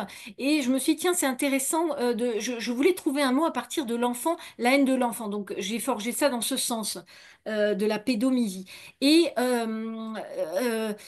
il fallait absolument dire, parce que je crois que notre force, à mon avis, de tous mes collègues, tous ceux qui travaillent avec nous, c'est la nuance. Mais on dit le contraire sur nous, mais c'est pas grave. Mais je pense qu'on est vraiment dans la nuance. C'est pas du tout on cherche en tout cas à être le plus nuancé possible. Et je trouvais que le mot englobait trop de choses qui étaient, on risquait d'apporter trop de confusion. Donc il a fallu distinguer pédophilie de pédophilie et inceste, hein, évidemment, surtout, bon, pédophilie et donc ce sont des violences faites à l'enfant qui ne sont pas du tout de l'amour, hein. C'est tout sauf l'amour de l'enfant, mais c'est quand même, ce sont des agressions sexuelles gravissimes. Je dis pas que c'est pas grave là, mais c'est différent.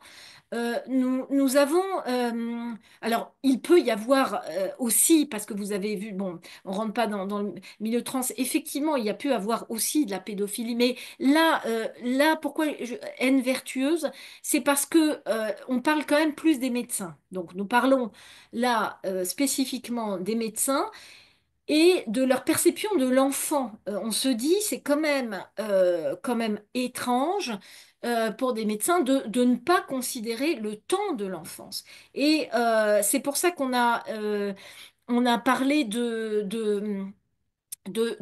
haine, mais une haine de- une haine vertueuse, parce que ces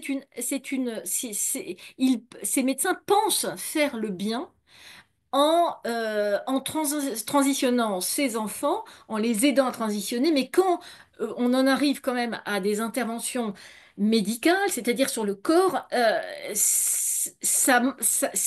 cette action sur le corps, on s'est dit quand même, enfin, qu'est-ce qu'on fait de l'enfant quand on injecte des hormones comme ça à haute dose et quand on peut couper des seins, parce que franchement, quand on coupe des seins à une jeune fille, c'est là où le mot quand même haine vertueuse correspond quand même, est intéressant. Donc la pédomisie, effectivement, c'est clairement ne pas, enfin, couper l'enfant de l'enfance, couper l'enfant de ses parents et isoler l'enfant dans une forme d'adultification, donc annuler cette phase de l'enfance et l'identifier à l'adulte. Si c'est pas une haine de l'enfant, je sais pas ce que c'est, mais c'est donc considérer que l'enfant a des droits d'adulte, ce qui est complètement fou. L'enfant, il a des droits d'enfant, évidemment, mais c'est pas les mêmes droits que les adultes, c'est pas pareil.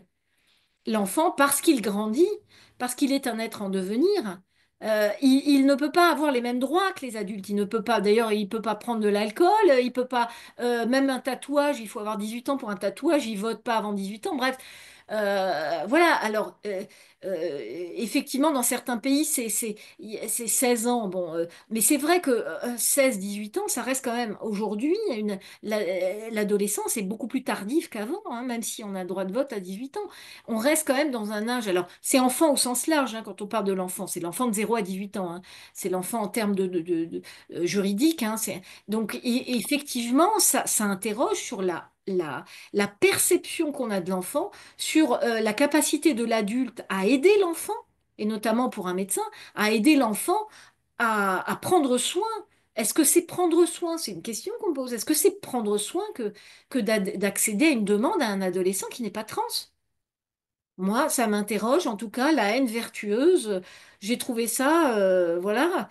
Je sais pas si c'est de l'amour, moi, je sais pas. D'ailleurs, est-ce qu'on n'est pas là pour aimer, hein? Un médecin n'est pas là pour aimer, nous non plus, un psy. C'est Fedida qui disait ça, on n'est pas là pour aimer. C'est vrai, on n'est pas là pour aimer nos patients. On est là pour l'aider. On est là pour aider, on est là pour aider à se trouver soi-même, et surtout pour un psy. On est là à permettre à l'adolescent de se trouver. Bon, après, ils vont me dire, oui, oui, mais justement, c'est pour être soi-même. Être soi-même, c'est devenir trans. C'est pas sûr. Voilà, c'est pas sûr. Donc, voilà, je pense que c'est une façon de voir l'enfant qui colle beaucoup trop à une vision d'adulte et qui ne laisse pas ce temps de l'enfance. Voilà. Donc c'est une idéologie aujourd'hui d'ailleurs, hein, de considérer que l'enfant a les mêmes droits que les adultes et qu'il n'avait pas besoin de ses parents pour prendre des décisions. C'est un courant, hein, d'ailleurs assez minoritaire d'ailleurs, en sciences de l'éducation. Je ne sais plus comment ils ont appelé ça d'ailleurs, mais c'est de l'adulte quelque chose pour en fait que l'enfant puisse être un adulte comme un autre. Contre l'adultisme, l'enfantisme. Enfin, ça, c'est Voilà, quelque chose qui revient. Et même dans le, bah, moi, j'avais trouvé intéressant dans le rapport de la Civis, il y a toute une partie sur l'histoire de la façon dont on voit les enfants. Et, et justement, là, vraiment, on est dans quelque chose d'encore nouveau, mais qui rejoint les pédocriminels des années 70.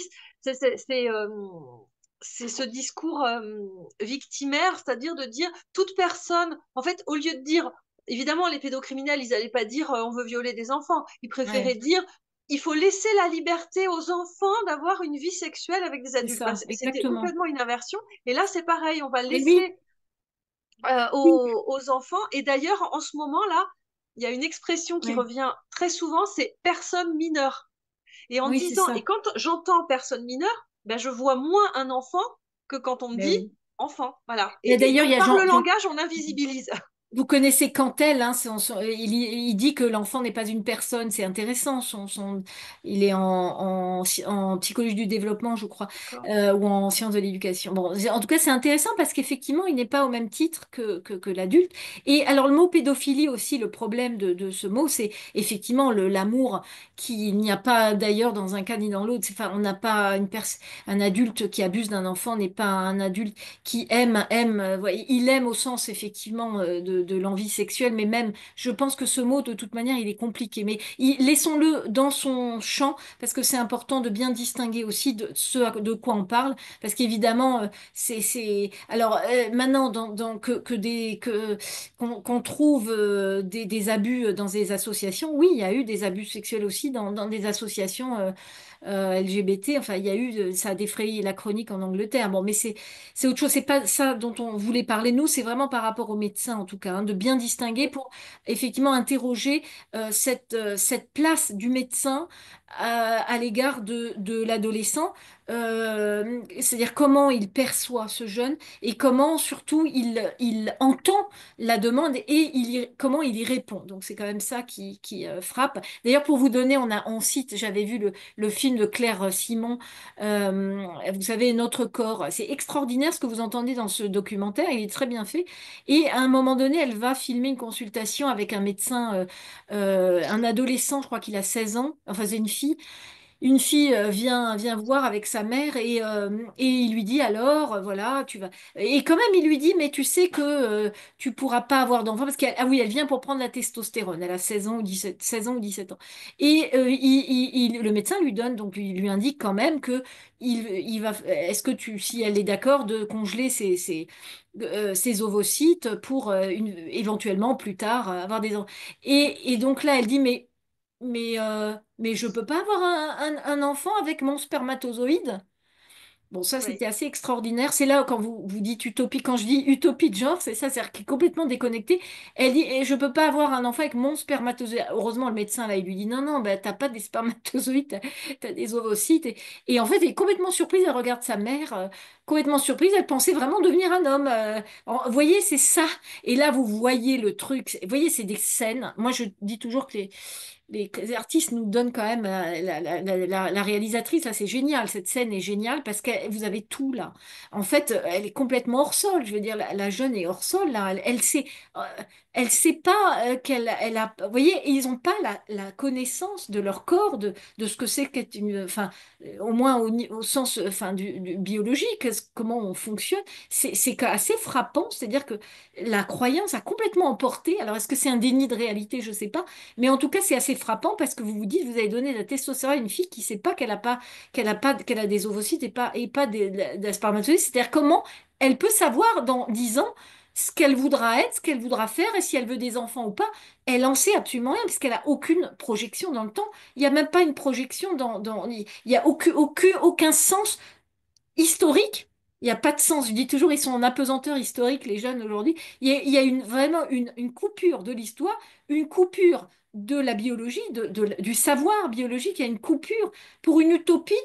Mais c'est beau en même temps. Je veux dire, quand vous voyez ça, vous dites c'est complètement. Enfin, c'est beau. Vous voyez, elle plane. Je veux dire, c'est touchant. En fait, c'est vrai que c'est touchant. C'est très touchant de voir ces mais deux. moi je voyais vraiment une petite. Enfin, là, quand elle a dit ça, j'ai vu ce passage-là, on dirait une petite fille qui Ouais, sait même pas que les bébés naissent pas dans les choux, quoi, vraiment. Enfin, ça fait exactement. vraiment une réflexion de petite fille, quoi, Ah ben complètement c'est naïve. extraordinaire. Mais c'est extraordinaire. C'est là que vous dites, mais là on est au cœur d'une consultation. Là, le médecin il est quand même un peu mal à l'aise, mais vous vous dites, mais qu'est-ce qui fait qu'on en est arrivé là? C'est plutôt Oui. ça la question. Qu'est-ce qui fait qu'on se retrouve avec un médecin qui demande ça à une jeune qui a 16 ans, qui a 17 ans, c'est-à-dire qui est un hors sol, si elle va, qui va avoir de la testostérone? Vous dites, mais attendez, quand tu es médecin, enfin, est-ce qu'on n'attend pas, enfin, est-ce qu'on se pose pas de questions sur ce que c'est que donner de la testostérone à une jeune qui dit qu'elle a des spermatozoïdes? Enfin, ça pose quand Il même y des a questions. aucune maturité, quoi. On Non, il voit n'y a qu'elle pas de est pas maturité. mature.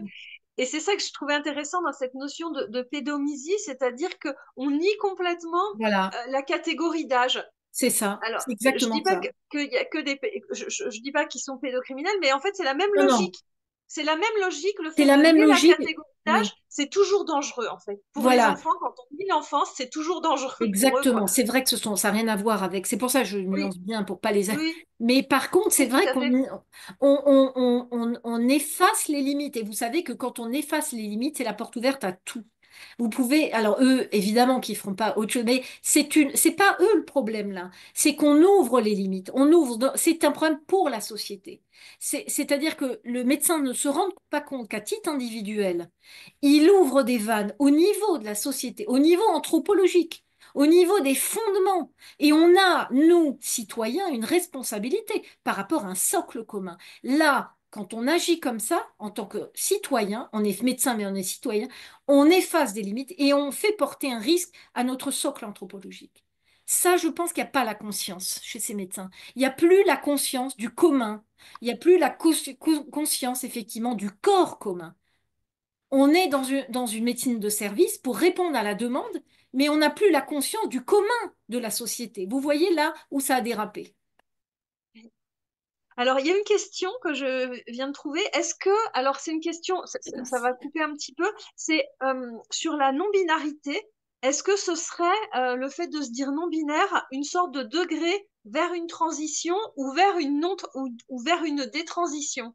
Eh ben, vous avez une super question qui est vraiment une question aussi que moi, en tant que clinicienne, je me suis posée parce que figurez-vous que, en tout cas pour les mégarçons, comme je les appelle, c'est vraiment un passage vraiment intéressant de sortie de crise, j'allais dire, ou de sortie de Ah, transaffirmation, puisque là, pour moi, c'est un pas vers un mieux, c'est-à-dire que et ben effectivement, elle reprend du jeu, parce que là, elle reprend du jeu JEU avec ah son oui, corps. Voilà, un jour c'est ci, un jour c'est ça. Alors vous allez me dire, bon, oui, mais là, ça fait partie un peu de la, de la, de la culture jeune aussi. Hein. Va falloir quand même aussi, il y a une culture par rapport aux non-binaires, etc. Ils en jouent. Et c'est vrai qu'on sort un peu. Je trouve que c'est quand même intéressant quand une fille sort de sa transaffirmation pour le non-binarisme, même si ça reste complètement idéologique, mais ça, elle ne va pas faire d'intervention à ce moment-là. Quand elle est non-binaire, elle ne fait pas d'intervention sur son corps. Et là, ça ne nous regarde pas. À partir de ce moment-là, nous, nous regarde moins. oui. Ben oui. Nous, notre crainte, c'est surtout que le risque médical quand même. C'est comme ça qu'on a commencé. C'est le risque c'est le risque d'un changement oui, c'est le risque d'une médicalisation à partir de ce malaise et d'empirer le malaise par cette médicalisation, parce que ça a été le cas aussi, on le dit pas suffisamment, mais il y a des filles qui sont allées quand même moins bien après avoir pris de la testostérone et qui se sont rendues compte que c'était pas une solution. En tout cas, elles aspiraient à mieux, puis elles se rendent compte qu'elles sont toujours pas garçons. Parce que la testostérone, effectivement, ça crée de l'euphorie à un moment donné, mais pendant quelques mois, d'ailleurs, elles le décrivent. Hein. Quand vous les entendez, c'est ce qu'elles décrivent. Et puis à un moment donné, parce que ces filles, elles ont des pensées. Il faut pas croire que tout est. Il y a des pensées, des choses changeantes en elles, et elles se rendent compte à un moment donné que finalement, ça n'a pas fait changer beaucoup. Ça n'a pas fait changer ce qu'elles avaient envie de changer. Parce que ce qu'elles avaient envie de changer, c'est dans la tête beaucoup. Elles avaient envie que quelque chose change dans leur tête et elles ont agi sur le corps. c'est c'est vraiment, enfin, justement sur, enfin bon, il y a juste quelque chose vraiment qui m'a vraiment fait très très peur, c'est ce serment que les médecins aux États-Unis font. Oui, Et en fait, ils parlent plus du tout aux États-Unis de ne pas nuire, mais ils disent qu'ils vont lutter contre le racisme, etc. voilà, Et je me dis, alors, mais encore voilà, heureux que, en tant que médecin, on soit pas raciste, c'est un minimum. exactement, Mais c'est pas mais l'action du médecin, c'est pas de lutter contre le racisme. Il faut pas qu'il soit raciste, ça c'est un fait. exactement, Mais là vraiment, euh, carrément bah, quand j'ai lu ça, j'ai dit mais quelle horreur. En fait, leur travail, c'est de lutter contre le racisme. Bah non, c'est de soigner des gens. exactement. Alors, figurez-vous que donc c'est pour ça que j'ai introduit là un passage sur les DEI parce que Oui, ça on avait moins en France, un peu dans les entreprises, mais pas beaucoup encore à l'hôpital. En tout cas, je pense pas. Et pour comprendre vraiment ce que c'est que cette politique d'identité, et il faut comprendre ce qui s'est passé. Alors j'ai raconté ce qui parce que ça, je travaille avec des médecins aux États-Unis d'Uno Arm qui eux ont beaucoup travaillé sur le racisme et sur ça, c'est-à-dire que sur les DEI, ce que moi j'ai traduit par déifier, deified, et je l'ai traduit par déifier en jouant sur oui, bon bref, oui, déifier, parce que c'est complètement ça. Et donc l'université de la faculté de médecine du Connecticut a proposé une version deified, donc déifié, j'ai dit moi, je disais, du oui, oui. serment d'Hippocrate. Pour leurs nouveaux étudiants en médecine. Donc, DEI, c'est quoi? C'est Diversity, Equity and Inclusion. Donc diversité, équité, inclusion. Donc ce concept est d'ailleurs ça a été très vraiment soutenu par pas mal par des universités et par les facultés de médecine, ce qu'on sait moins, pour promouvoir quoi? Un environnement inclusif et respectueux des différences individuelles. Donc, diversité, ça fait référence à la variété des origines. Donc la diversité, ça inclut le genre, l'âge, la culture, la sexualité, l'ethnicité, le handicap. Équité, c'est quoi? Équité, c'est garantir des conditions justes et des opportunités identiques à toutes les personnes, ce qui distingue, vous voyez, de l'égalité, parce qu'il faut bien distinguer, chez eux, c'est pas l'égalité, c'est l'équité, ce qui est pas pareil. Et égalité, c'est avoir tout le monde la même chose, ça on l'espère. Mais là, équité, c'est pas ça, c'est garantir des conditions justes et des opportunités identiques. Et enfin, inclusion, c'est inclusion qui crée un environnement où chacun va se sentir accueilli, respecté, valorisé. Donc voilà, c'est pour ça que j'avais joué sur l'homophonie entre déifié et deified, hein, qui a adoré diviniser effectivement, parce que c'est vraiment vraiment, c'est vraiment une espèce de surmoi identitaire là dans les facultés de médecine qui a considéré qu'il fallait faire progresser la justice sociale. Et donc, pour faire progresser la justice sociale, eh ben, il fallait changer le serment d'Hippocrate, et donc le serment de l'éthique médicale, qui est, qui est deux fois millénaire, hein, en prêtant, donc, non pas serment à Hippocrate, mais en prêtant, c'est ce que je tourne ça comme ça, en prêtant serment à la justice sociale et à la DEI. Donc c'est un engagement qui a été pris par Figurez-vous que dans certaines universités aux États-Unis, maintenant ça a été euh, tout ça, ils l'ont éliminé. Enfin, non, je pense, mais en tout cas, ça va disparaître tout ça. Il y a des comités DEI dans chaque université, dans de nombreuses universités, pour cette politique identitaire. Mais ce qui est fou, c'est en médecine. Je veux dire, je vous dis, mais qu'est-ce que ça a à faire là en médecine? On l'attendait en sciences sociales, mais en médecine, effectivement. Donc c'est, il faut. Alors voilà, vous voulez, si vous voulez je vais vous le donner leur serment. Parce que ça, faut quand même, c'est un morceau d'anthologie, ça. Nous avons révisé. Donc c'était en anglais, hein, on l'a traduit, le serment d'Hippocrate de notre école de médecine pour y inclure des engagements actifs visant à identifier et à atténuer les biais professionnels, à défendre les droits humains, à répondre aux mythes médicaux par des informations fondées sur des preuves et sans jugement, à soutenir activement les politiques promouvant la justice sociale, imaginez, et à travailler spécifiquement pour démanteler les politiques qui perpétuent les inégalités, l'exclusion, la discrimination et le racisme. Voilà le sermon. C'est pour ça qu'on a appelé ça, mais le titre, on l'avait donné avant que je vois ça, mais le sermon, c'est ça.